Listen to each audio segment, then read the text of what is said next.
As I said at the top of the program, the war in Iran is entering its fourth week. The Iranian government, according to Israeli and American intelligence, is stronger today than it was before it started. Doesn't matter how much of its leadership Israel and the United States wiped out, someone replaces each leader. And they turn out to be hardliners, unwilling to surrender, unwilling to negotiate, and not afraid of martyrdom. They take these jobs knowing they're going to be killed, and they want to be martyrs. Meanwhile, the Houthis in Yemen, proxy soldiers for Iran, are preparing to clog another route for oil. That would be the Red Sea. And America is running out of missiles to stop the Houthis. A year ago, we were bombing the Houthis for firing on ships in the Red Sea. We don't have enough missiles. We don't have enough interceptors, and we don't have enough missiles, which is why Donald Trump just asked Congress. I'm sure you heard this already, but if you haven't, sit down. Donald Trump just asked Congress for $200 billion to fund his Iran war because we're running out of missiles and interceptors. Now, that $200 billion is above the $1.5 trillion Trump is planning to give the Pentagon for 2027. That's a 50% increase in spending for the Pentagon, $1.5 trillion. But that's not enough. You need $200 billion extra supplemental to pay for his Iran war. Pete Hegseth explained, well, we need the money because it costs money killing bad guys, unquote. Trump says we need the money to make sure we stay tippy-top, unquote. Do you feel tippy-top? I don't feel tippy-top. Do you think $200 billion extra dollars is going to make us feel tippy-top? NATO, the EU, won't help the United States in this war. They told Trump, don't do it. They told him, this is what's going to happen. He did it, and it happened. And now he's on his own, calling NATO ungrateful cowards for not cleaning up the mess he created. The EU's foreign policy chief is Kaja Kallas. She previously served as Prime Minister of Estonia. She said the EU has no interest in helping the United States because she said, this is not our war. Plus, Europe is exceedingly on its own when it comes to taking on Putin, as Trump continues to blame Zelensky for Russia's invasion. Always blame the victim.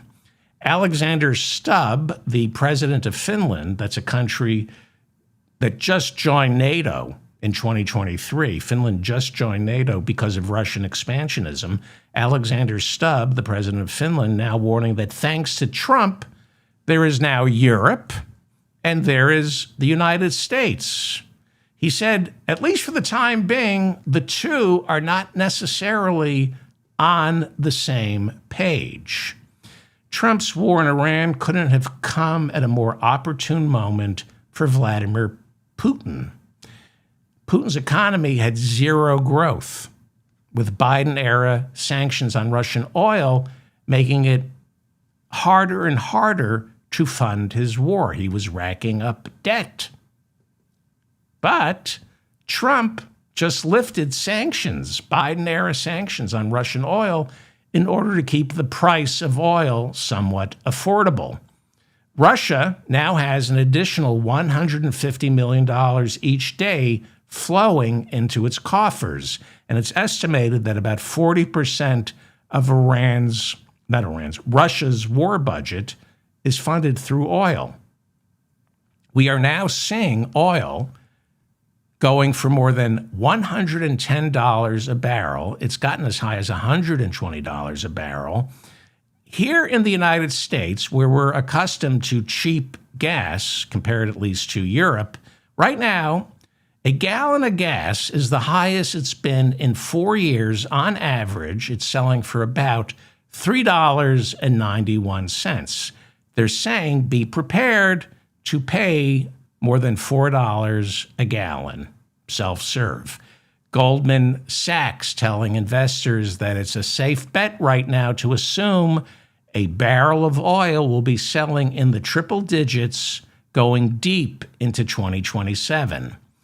It's also not unreasonable, some say, to see oil, it's not unreasonable to expect oil to start selling for $200 a barrel.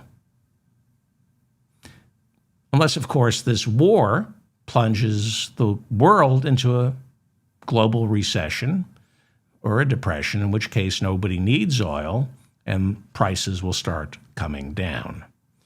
It's not just Iran shutting down the Strait of Hormuz. The Islamic Republic is also targeting refineries throughout the Persian Gulf. It just knocked out 17% of Qatar's it knocked out 17% of Qatar's liquid natural gas infrastructure. Qatar supplies 1/5 of the world's liquid natural gas. Donald Trump's seat cushion provides the rest. So Qatar says those drone strikes resulted in $20 billion in lost revenue. It's going to take 5 years to rebuild the 2 trains, that's what they're called, before they can get the liquid natural gas back online. This is what just 3 weeks of war, Trump's war, has done to the global oil supply. Natural gas prices have doubled in Europe. That's what a couple of Iranian drone strikes on Qatar can do.